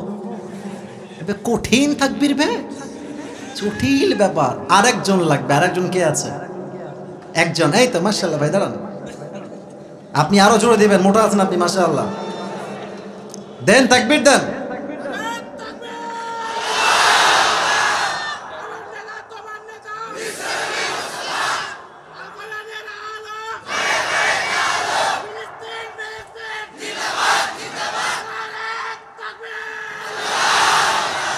এই গলার রক ছেড়ে গেছে রে, বসে পড়ার। সবাই একটা কাশি দেন। এবার আমাকে একটু স্লোগান দেন, লিল্লাহি তাকবীর। আল কোরআনের আলো, আল হাদিসের আলো, কোরআন হাদিস যেখানে, আলেম ওলামা যেখানে, আল্লাহ কবুল করুন। সকলে পড়না আমিন। 4 নাম্বার বিষয়টা হচ্ছে আমার সর্বশেষ বিষয়। এবং হ্যাঁ, যদি এই কথা বলতে গিয়ে কোনো যুবক কিংবা মুরব্বী উঠে যায়, লুঙ্গি টাইনা ধরে আজকে মাহফিলে বসাই দিবেন যুবক ভাইরা। শেষ ভালো যার, সব ভালো তার। আসুন, জাহান্নামে মানুষ সবচেয়ে বেশি কেন যাবে? কোরআন কি বলছে একটু শোনা ট্রাই করি। কোরআনুল কারীমে আল্লাহ তাআলা বলছেন 29 নম্বর পারা সূরাতুল মুদ্দাথির, ইয়াতাসাআলুনা আনিল মুজরিমিনা মা সালাকাকুম ফি সাকার ক্বালু লাম নাকু মিনাল মুসাল্লিন। জাহান্নামী মানুষগুলোকে বলা হবে, তোমাদেরকে কোন গুনাহ আজকে জাহান্নামে নিয়ে আসছে? মানুষগুলো সবচেয়ে কোন কারণে জাহান্নামে বেশি প্রবেশ করেছে? তারা ডাক দিয়ে বলবে, ক্বালু লাম নাকু মিনাল মুসাল্লিন। আমরা দুনিয়ার জমিনে সমস্ত কাজ করেছি, সমস্ত ভালো কাজ আমরা করেছি, বাট একটা কাজ আমরা ভালো করে করতে পারি না, আমরা কেউ নামাজি ছিলাম না। আমরা কি ছিলাম না? ক্বালু লাম নাকু মিনাল মুসাল্লিন, আমরা কেউ নামাজি ছিলাম না। সবচেয়ে বড় কারণ হবে বেনামাজি হওয়া। আমি বারবার বলি, গোলাম সরওয়ার সাইদ হুজুর নামে একজন হুজুর, তার সে হচ্ছে মিজানুর রহমান আজহারীর নানা ছিলেন সম্পর্কে। উনি বারবার একটা কথা রিপিট আফটার রিপিট করতেন করোনা ভাইরাসের সময়ে। অনেকে হয়তো কথা শুনেছেন ফেসবুকে বা অনলাইনে। উনি বারবার বলতেন, যুবক ভাইরা আমার সঙ্গে একমত হলে তোমরা ঠিক বলবা, নয় চুপ থাকবা। উনি বারবার বলতেন, নামাজ নাই যার, ঈমান নাই তার। নামাজ নাই যার, মুসলিম হিসেবে পরিচয় দেওয়ার কোনো অধিকার তার নাই। যুবক ভাইরা ঠিক কিনা বলেন? এই নামাজ কত দামি আমি কয়েকটা হাদিস বলার ট্রাই করছি, একদম অথেন্টিক হাদিস। হাদিসে আসছে, একবার ওমরে ফারুক রাদিয়াল্লাহু, এটা একটু মারাত্মক স্টোরি, এটা আমি প্রায় বলি বোঝাবার স্বার্থে। What is the importance of সালাহ, নামাজের গুরুত্ব বোঝাবার স্বার্থে এটাই আমার শেষ অংশ ওয়াজের। এসে বলছে ওমর, একজন আগুনের উপাসক বলছে, ওমর তোমার কাছে একটা অভিযোগ নিয়ে আসছে। কি অভিযোগ বলো? বলছে, আমার যেই মনিব আছেন তার নাম হচ্ছে মুগীরা ইবনে শুবা, তিনি প্রত্যেক দিন আমার কাছে 6 দিরহাম চার্জ করে। চাপায়ের ভোলাহাটের ভাইরা বলেন, কয় দিরহাম? 6 দিরহাম। তো আমি তো গরিব মানুষ, আমি এত দিরহাম আদায় করতে পারি না, কষ্ট হয়ে যায়। তো আপনি একটু কথাবার্তা বলে আমার দিরহামটাকে কমায় দেন, আমি কয়েক দিরহাম দিব, 2 দিরহাম, আমার দ্বারা 6 দিরহাম দেওয়া যাবে না। তো বলছে, আচ্ছা বুঝলাম। আচ্ছা ভাই, তুমি কি জব করো? তোমার ব্যবসা কি? তোমার চাকরি কি? তো বলছে, আমার ব্যবসা হচ্ছে আমি খঞ্জর বানাই। মুরব্বী আব্বাজানরা আমার দিকে হাত দেখবেন, আপনারা একটু আমার হাত দেখবেন, আমি হাদিসটা পরিপূর্ণ প্র্যাকটিক্যালি বলবো। আমার হাত দেখেন। খঞ্জরটা হচ্ছে ডানেও চাকু বামেও চাকু, মাকবাদাতুহু ফি ওয়াসাতি, হ্যান্ডেলটা হচ্ছে মাঝখানে। এটাও ছুরি, এটাও ছুরি, হ্যান্ডেল হচ্ছে মাঝখানে। তো বলছে, তাই নাকি? তুমি তো অনেক ধনী মানুষ ভাই, তুমি তো খঞ্জর বানাও, একজন ব্যবসায়ী মদিনায় এরকম আর কেউ নয়। তোমার তো 6 দিরহাম নয় 10 দিরহাম চার্জ হওয়ার কথা। এটা শুনে বলছো, ও আচ্ছা ওমর, সবাই যেহেতু মুসলমান তাই তুমি সবার বেলায় নরম, আর আমি যেহেতু বিধর্মী তাই তুমি আমার বেলায় হয়েছে গরম, তাই না? এবার দাঁড়াও, খেলা হবে তোমার সাথে আমার। হুমকি দিয়েছে, থ্রেট। এক থ্রেট দিয়ে বের হয়ে গেছে। হাদিসে আসছে, ওমরে ফারুককে হত্যা করবার জন্য আবু লু আল মাজুসি বিশাল লম্বা রাত জেগে বিশাল বড় একটা খঞ্জর বানিয়েছে ওমরকে হত্যা করবার জন্য। আমাদের মায়েরা বড় কি বলতো মাথাতে, এটা হচ্ছে নেকাব, মাথা দিয়ে এই পর্যন্ত ঢাকে, কপাল পর্যন্ত, নিচ থেকে নিয়ে এই পর্যন্ত ঢাকে নেকাব। আচ্ছা এটা বোঝাই, একদম এমনি নেকাব পরে। সে কি করেছে, যেহেতু সে একজন মুনাফিক, ছদ্মবেশ তাকে ধরতে হবে। মুরব্বীরা, যুবকেরা, লাস্ট হাদিস মনোযোগ দিয়ে শুনবেন, একদম ডান বাম করার সাহস করবেন না।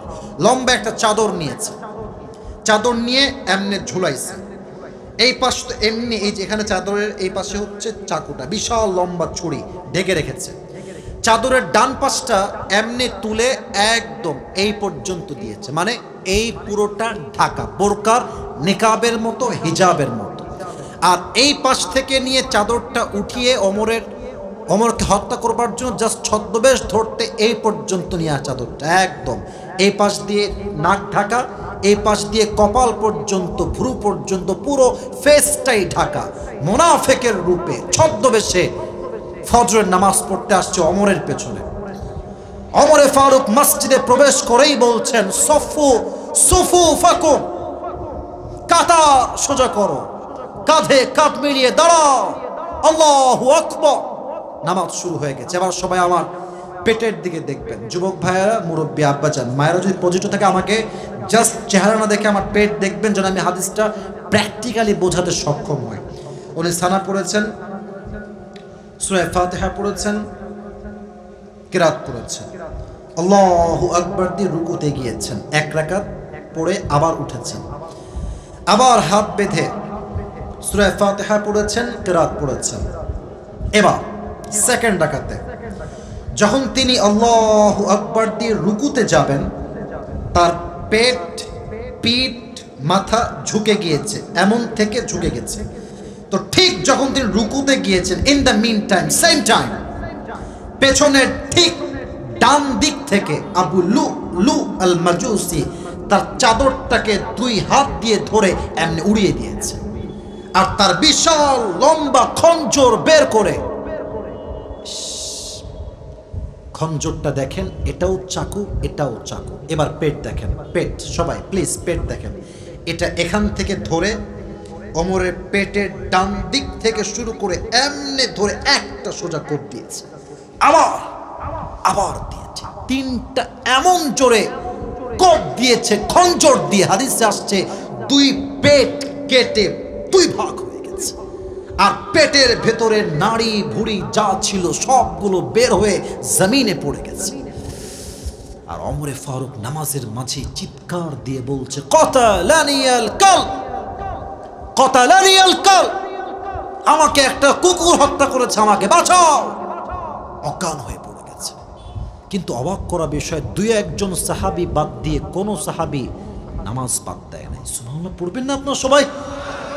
দুই একজন সাহাবী খুব দৌড় দিয়ে ওনাকে তুলে সাইডে নিয়ে গেছে, আর একজন ইমাম এসে নামাজ পড়িয়েছে। নামাজ যখন শেষ, সব সাহাবী নামাজ পড়ে, ওমরে ফারুক, ইয়া আমিরুল মুসলিমিন, আর ইউ ওকে, আপনি ঠিক আছেন? কোনো কথা নাই, সেন্সলেস, চোখ বন্ধ। দুই ভুঁড়ি দিয়ে, এই পেট দিয়ে রক্ত গলগল গলগল করে বের হচ্ছে। সাহাবা একরাম খুব দ্রুত মদিনার সব ডাক্তারকে নিয়ে আসছে, যত স্পেশালিস্ট আছে, যত ডাক্তার আছে, সব আসছে, ওমরকে বাঁচাও। তারা এসে সোজা ওমরের ঘাড় এই সাইডটা ধরে শুয়েছিল, ওমর এমনি হালকা উঠিয়েছে, পানির একটা পেয়ালা নিয়েছে, পাত্র নিয়েছে, তার দুই ঠোঁট এমনি হা করে কয়েক ফোঁটা পানি দিয়েছে, কয়েক ঢোক পানি দিয়েছে। ইস, পানিগুলো ঢুকে গলা দিয়ে নেমে, বুক দিয়ে নেমে, পেট দুই পাশে পুরোটা কাটা, পানিগুলো এই পাশ দিয়ে ঢুকছে, পানিগুলো পেটের এই পাশ দিয়ে সব গলগল গলগল করে বাহিরে বের হয়ে যাচ্ছে, পানি থাকছে না। তারা বলল, যাও দুধ নিয়ে আসো ওমরের জন্য। দুধ অনেক গাঢ় জিনিস, এটা সহজে পেট থেকে বের হবে না।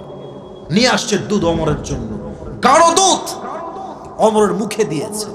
ওমরের মুখ দিয়ে, গলা দিয়ে ঢুকে, পেট দিয়ে, এই বুক দিয়ে নেমে যখন পেটের কাছে আসবে, পুরো পেট এতটা কেটে ফেড়ে গেছে, সবগুলো দুধ পেট কেটে বাহিরে বের হয়ে গেছে। এই দৃশ্য দেখে সাহাবা একরামদের মাঝে আর কান্না থামল না। সাহাবা একরাম কাঁদছে, ডাক্তাররা সবাই কাঁদছে যে আমাদের কাছে করার মতো আর কিছুই নাই, we have nothing to do about it, কিচ্ছু নাই, আমাদের সব চেষ্টা শেষ, এবার আল্লাহর ফয়সালা। হঠাৎ করে ওমরে ফারুক তার চোখ খুলেছে হালকা করে।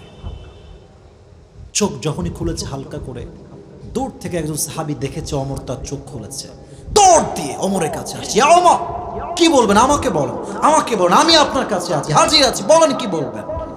তো ওমরে ফারুক কোনো কথা বলছেন না, একদম চুপচাপ। উনি জাস্ট ইশারায় ইঙ্গিতে বললেন যে, মানে হচ্ছে তোমার কানটা আমার মুখের কাছে নিয়ে আসো। সে দৌড় দিয়ে এসে তার কানটা ওমরের মুখের কাছে নিয়ে আসছে। কি বলে? সে ভাবছে হয়তোবা বলবে আমার সম্পত্তি দেখে রেখো, আমার রাষ্ট্র দেখে রেখো, আমার সন্তানদেরকে দেখে রেখো। কিচ্ছু না। যখন তিনি কান বাড়িয়েছেন শোনার জন্য, কি বলে? উনি শেষ কথা একটাই বললেন, এই সাহাবী আমাকে আগে বলো, আসল্লান নাস, আসল্লান নাস, আমি যেই নামাজ পড়তে গিয়ে কোপ খেয়ে আমি অজ্ঞান হয়ে গেলাম, আমার অজ্ঞান হওয়ার পরে সাহাবা একরাম সেই নামাজটা জামাতের সঙ্গে আদায় করেছে কিনা সেটা আগে আমাকে বলো। সুবহানাল্লাহ পড়বেন না আপনারা? নামাজ পেটের দুই ভাগ হয়ে গেছে, নাড়ি ভুড়ি সব বাহিরে পড়ে আছে। ওই মানুষটা জীবনের শেষ মুহূর্তে নামাজকে ভুলে নাই ভাইজান। কোন মানুষ, কোন সাহাবী যাকে আল্লাহ দুনিয়াতে জান্নাতের টিকিট দিয়েছেন, জান্নাতের কনফার্ম টিকিট পেয়েও নামাজ ভুলে নাই? আর আজকালকার যুবকেরা আজান হচ্ছে মসজিদে, রাস্তার মোড়ে মোড়ে দাঁড়িয়ে দাঁড়িয়ে যুবকটা পাবজি এবং ফ্রি ফায়ার খেলছে।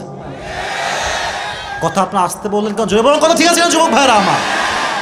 আজান হচ্ছে মসজিদে, মেয়েটা বাজারে গিয়ে উল্টা পাল্টা পোশাক পরে বেহার মতো শপিং করে বেড়াচ্ছে যুবক ভাইরা। আজান হচ্ছে মসজিদে, বাড়ির ভেতরে মেয়েগুলো বসে বসে স্টার জলসা এবং হিন্দি গান শুনে বেড়াচ্ছে যুবক ভাইরা। এই জন্য মাথায় রাখবেন, নামাজ হচ্ছে মুসলমানের জীবনের সবচাইতে বড় পরিচয়। আর জাহান্নামে যাওয়ার সবচাইতে বড় কারণের মাঝে বড় কারণটাই হচ্ছে বেনামাজি হওয়া। ঠিক কিনা বলেন যুবক ভাইরা? আল্লাহ প্রত্যেকটা মানুষকে আজ থেকে 5 ওয়াক্ত নামাজি হওয়ার পরিপূর্ণ তৌফিক দান করুন। সকলে পড়া আমিন। আমি আরেকটা কথা বলবো, মেয়েরা জাহান্নামে কেন যাবে এটা বলে আমি ট্রাই করব যতটুকু পারা যায় এটাকে পরিপূর্ণ একটা সারাংশ দেওয়ার জন্য। মেয়েরা যারা আছেন, মেবি ডানে আছেন, মেবি বামে আছেন, কই যা, এই যা কতি গো, বসেন, একজন উঠবেন না। আচ্ছা, যদি উঠে যান তাহলে বুঝবো যেহেতু ওয়াজ প্রায় 1.5 ঘন্টার কাছাকাছি হয়ে গেছে, তাই হয়তো আপনার আর ওয়াজ শুনতে চাচ্ছেন না। ব্যাপারটা কি এরকম নাকি ভাইরা আমার?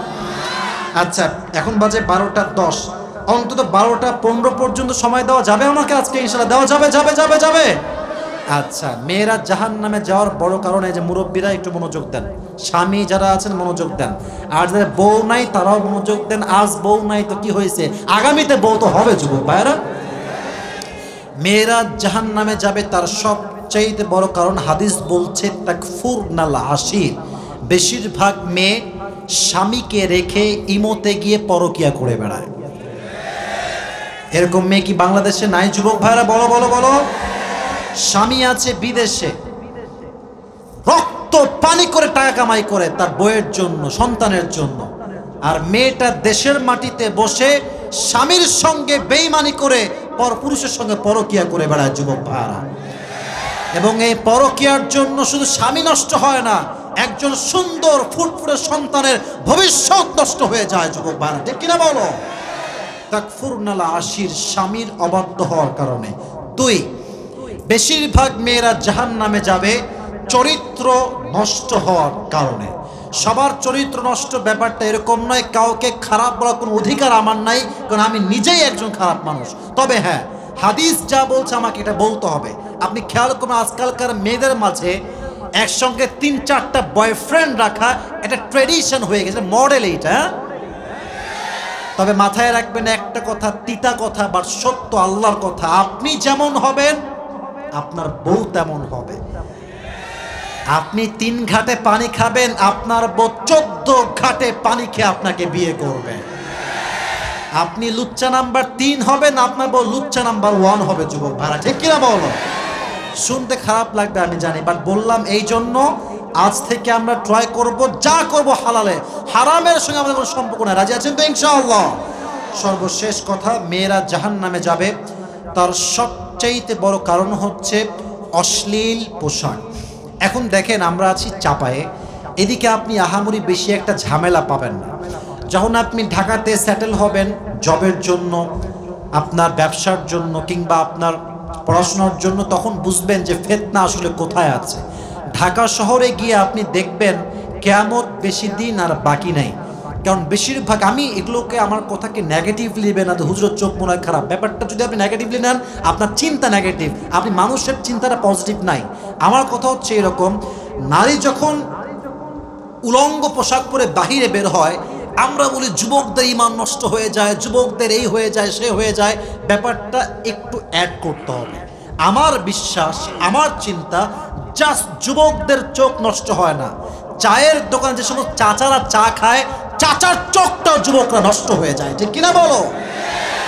মায়েদেরকে, বোনদেরকে বলছি, মেহেরবানি করে কখনো অশ্লীল পোশাক পরবেন না। আল্লাহ প্রত্যেকটা মেয়েকে পর্দাশীল হয়ে রাস্তাঘাটে বের হওয়ার তৌফিক দান করুক। সকলেই মন করে পড়া আমিন। তাহলে 1 নাম্বার স্বামীর অবাধ্য হওয়া, 2 নাম্বার চরিত্র নষ্ট হওয়া, 3 নাম্বার অশ্লীল পোশাক পরা। আল্লাহ জাহান্নামে যাওয়ার এই সমস্ত কারণগুলো থেকে প্রত্যেকটা নারীকে হেফাজত করুক। সকলেই পড়া আমিন। অনেক শুকরিয়া। এবারে সবাই কাশি দেন। কাশিটা হয় না, একটু মানে গলা ঠিক করার জন্য দিবেন। এটা তাকবীর দেন সবাই, লিল্লাহি তাকবীর। আচ্ছা, আমি পুরো ওয়াজটাকে জাস্ট 3 মিনিট কিংবা কয় মিনিট, 2 মিনিট, 2 মিনিট আমি সারাংশ বলছি টুপিটা দেওয়ার জন্য। কারণ এতগুলো ওয়াজ একসঙ্গে বললে মাথায় ঢুকবে না। পুরো ওয়াজকে একটা সারাংশ রূপে নিয়ে আসছি, যেন আপনাদের পুরস্কার পাওয়া সহজ হয়। মনোযোগ আছে সবার? কথা কয় না কেন? আছে আছে আছে। আজকে আলোচনার মূল বিষয়বস্তু জান্নাত না জাহান্নাম? তো জোরে সবাই বলেন, জান্নাত না জাহান্নাম? জাহান্নাম। একদম সহজ কিছু পয়েন্ট উল্লেখ করছি। প্রথমেই আপনাকে আমি প্রশ্ন করব, জাহান্নামের আগুনটা কেমন হবে? আপনি বলবেন, আমি বলি, আপনি বলবেন দুনিয়ার আগুনের চাইতে জাহান্নামের আগুনের তাপ হবে কত গুণ বেশি? আচ্ছা, 1 নাম্বার হাদিস। 2 নাম্বার হাদিস, আপনি বলবেন, আমি বলবো যে বলেন তো ভাই জাহান্নামের রংটা কেমন হবে? আপনি বলবেন হুজুর, জাহান্নামের রং প্রথমে ছিল লাল, পরে হয়েছে সাদা, পরে হয়েছে ব্ল্যাক। এই হাদিসটি আছে তিরমিজি শরীফে, আবু হুরায়রা রাদিয়াল্লাহু তাআলা আনহু থেকে বর্ণিত। এটা আপনাকে না বললেও চলবে। আপনি বলবেন প্রথম 1000 বছরে লাল, দ্বিতীয় 1000 বছরে সাদা, তৃতীয় বছরে হয়েছে। এখন যে জাহান্নামের রংটা আছে, এটা কি লাল না কালো? কালো। এই তো প্রথম বিষয় শেষ, ঝামেলাবিহীন বিষয়, একদম ছোট্ট বিষয়।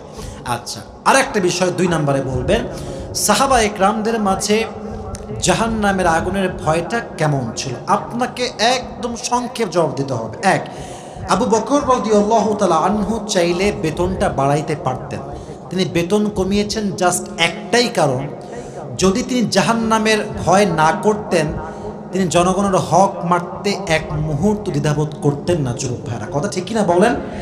উনি বেতন কমিয়েছেন জাস্ট একটাই কারণ, আমি জাহান্নামকে ভয় পাই, জাহান্নামের আগুনের জন্য আমি বেতনকে সর্বোচ্চ লেভেলে কমাইতে প্রস্তুত আছি। সুবহানাল্লাহ পড়বেন না সবাই? 1। 2 নম্বর হাদিস হচ্ছে ওমর ফারুক রাদিয়াল্লাহু তাআলা আনহু, তিনি অনেকগুলো নতুন জুব্বা বানিয়ে পড়েছিলেন, তাই না? ইয়েস নাকি নো?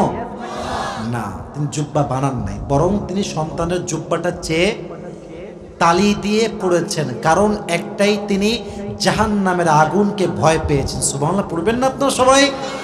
সর্বশেষ কথা, একদম সহজ, জাহান্নামে মানুষ যাবে কোন কোন কারণে? অনেক কারণ আছে বলার জন্য, বাট সময় নাই। প্রথম বলেছিলাম কোরআন থেকে, সূরাতুল মুদ্দাসসির 29 নম্বর পারা, জাহান্নামে মানুষ সবচাইতে যাবে তার বেশি কারণটাই হচ্ছে মানুষ ছিল বেনামাজি। মানুষ ছিল কি যুবক ভাইরা বলেন বলেন? বেনামাজি। তো ওমর ফারুক যখন মৃত্যুবরণ করেন, তার জীবনের শেষ কথা ছিল, তোমরা আমার সম্পত্তির দেখাশোনা করো, আমার সন্তানকে দেখে রেখো, আমার বউকে দেখে রেখো না। শেষ কথা, তোমরা নামাজটা আদায় করেছিলে কিনা? সুবহানাল্লাহ পড়বেন না আপনারা? আচ্ছা, এবার আসেন মেয়েদের কথা। মেয়েরা জাহান্নামে যাবে মোট 3টা কারণে। এক, বেশিরভাগ মেয়ে জাহান্নামে যাবে স্বামীর অবাধ্য কিংবা পরকিয়া করার জন্য। 2, বেশিরভাগ মেয়ে জাহান্নামে যাবে, এই দুজন কই যায়, এই বসো। ও, এটা তো বেঈমানি হয়ে গেল যুবক ভাইয়েরা, স্বার্থবাজ হয়ে গেলেন আপনারা দেখছি। মাশাআল্লাহ, আমার কথা আমি রেখেছি, আপনারা আমার কথা রাখবেন না? এদিকে তাকান। 3টা কারণ। 1, পরকিয়া। 2, চরিত্র নষ্ট হওয়া। 3, বেশিরভাগ মেয়ে জাহান্নামে যাবে অশ্লীল পোশাক পরার জন্য। এই 3টা কারণ থেকে আল্লাহ প্রত্যেকটা নারীকে হেফাজত করুক। সকলেই মন খুলে, হৃদয় খুলে পড়া আমিন। এই ওয়াজগুলোর কথা মোটামুটি আয়ত্ত হয়েছে। প্রশ্ন করলে পারবেন? কে আছে হাত তুলেন? মাশাআল্লাহ, এত লোক। আচ্ছা, তোমরা এই 3 জনের দিকে একটু আগে হাত তুলছে, তাই না ভাইরা? এই যে ওনারা একটু আগে হাত তুলছে, এই যে বামে যারা আছে। মুরব্বী বলেন তো কাকে দেওয়া যায়, আপনি বলেন, বা 2 জন আপনার যাকে বলবেন তাকে দিব, বলেন। এই যে এই শার্টওয়ালা, শার্ট, কালো শার্ট, আসো। এই তুমি আব্দুল খালেক স্যারের সাথে এখানে আসো। খালেক স্যার না আপনি? এখানে আসো, এখানে দৌড় দিয়ে আসো। মাইক, হ্যান্ড মাইকটা, ওই যে হ্যান্ড মাইকটা। তোমরা যা দাঁড়িয়েছো বাচ্চারা, হুজুর মানুষ, তোমরা যদি না পারে সুযোগ দিও, বসে পড়ো। না পারলে সুযোগ দেবো ইনশাআল্লাহ, না পারলে আসো। এই ফ্যান অফ করে দেন, ফ্যান অফ করে দেন। তুমি এই যে স্যারের এখানে আসো, এই যে হুজুরের এখানে আসো, এই যে একটা, মাশাআল্লাহ, এখানে দাঁড়াও একটু। হ্যাঁ হ্যাঁ, এই তো ঠিক আছে, ঠিক আছে, ঘুরে দাঁড়াও, ঘুরে দাঁড়াও, ঘুরে দাঁড়াও, এদিকে ঘুরে দাঁড়াও, সমস্যা নাই। একটু সামনে যাও, আর একটু সামনে যাও, মাশাআল্লাহ। এই কই যায় রে, এই মাইরে হাড্ডি ভাঙা দিব রে। তাকবীর দেন সবাই, লিল্লাহি তাকবীর। সবাইকে একটা সালাম দাও। অন করো, সুইচটা অন করো। আসসালামু আলাইকুম ওয়া রাহমাতুল্লাহ। ওয়ালাইকুম আসসালাম। এই উত্তরে তো মন রাখেন রে বাবা, আবার দাও। আসসালামু আলাইকুম ওয়া রাহমাতুল্লাহ। ওয়ালাইকুম আসসালাম ওয়া রাহমাতুল্লাহি ওয়া বারাকাতুহু।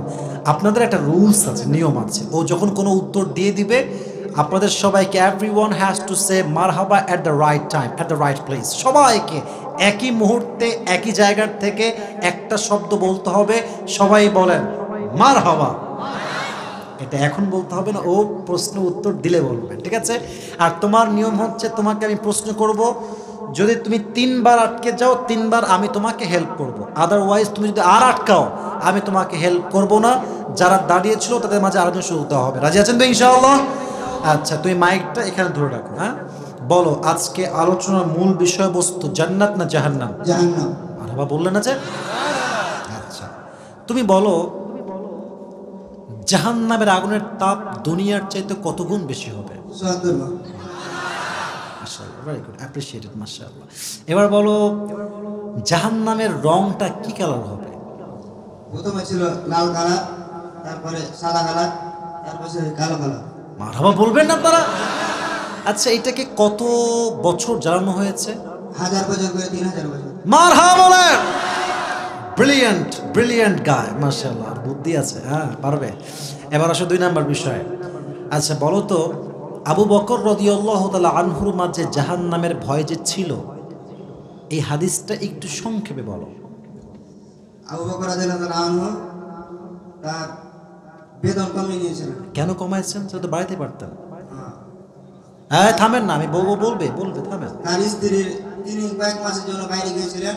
তার স্ত্রী বেতনের মধ্যে থেকে কিছু বাঁচে শাড়ি কিনেছিলেন। হ্যাঁ, এই শাড়ি দেখে তিনি মনে করলেন যে আমার বেতন বেশি হয়ে গেছে, এই জন্য তিনি বেতন কমিয়ে নিলেন। মারহাবা। আসলে দেখেন, আমি একটা কথা বলি, একটু মাঝখানে বলছি, I am so sorry to mention this matter. ব্যাপারটা হচ্ছে যে হাদিসগুলো আসলে সহজ, এটা আমিও জানি, আপনিও জানেন। বাট এতগুলো মানুষের সামনে দাঁড়িয়ে বীরের মতো বলা, আমার সামনে বলা, ক্যামেরার সামনে বলা, ইটস রিয়েলি হার্ড জব।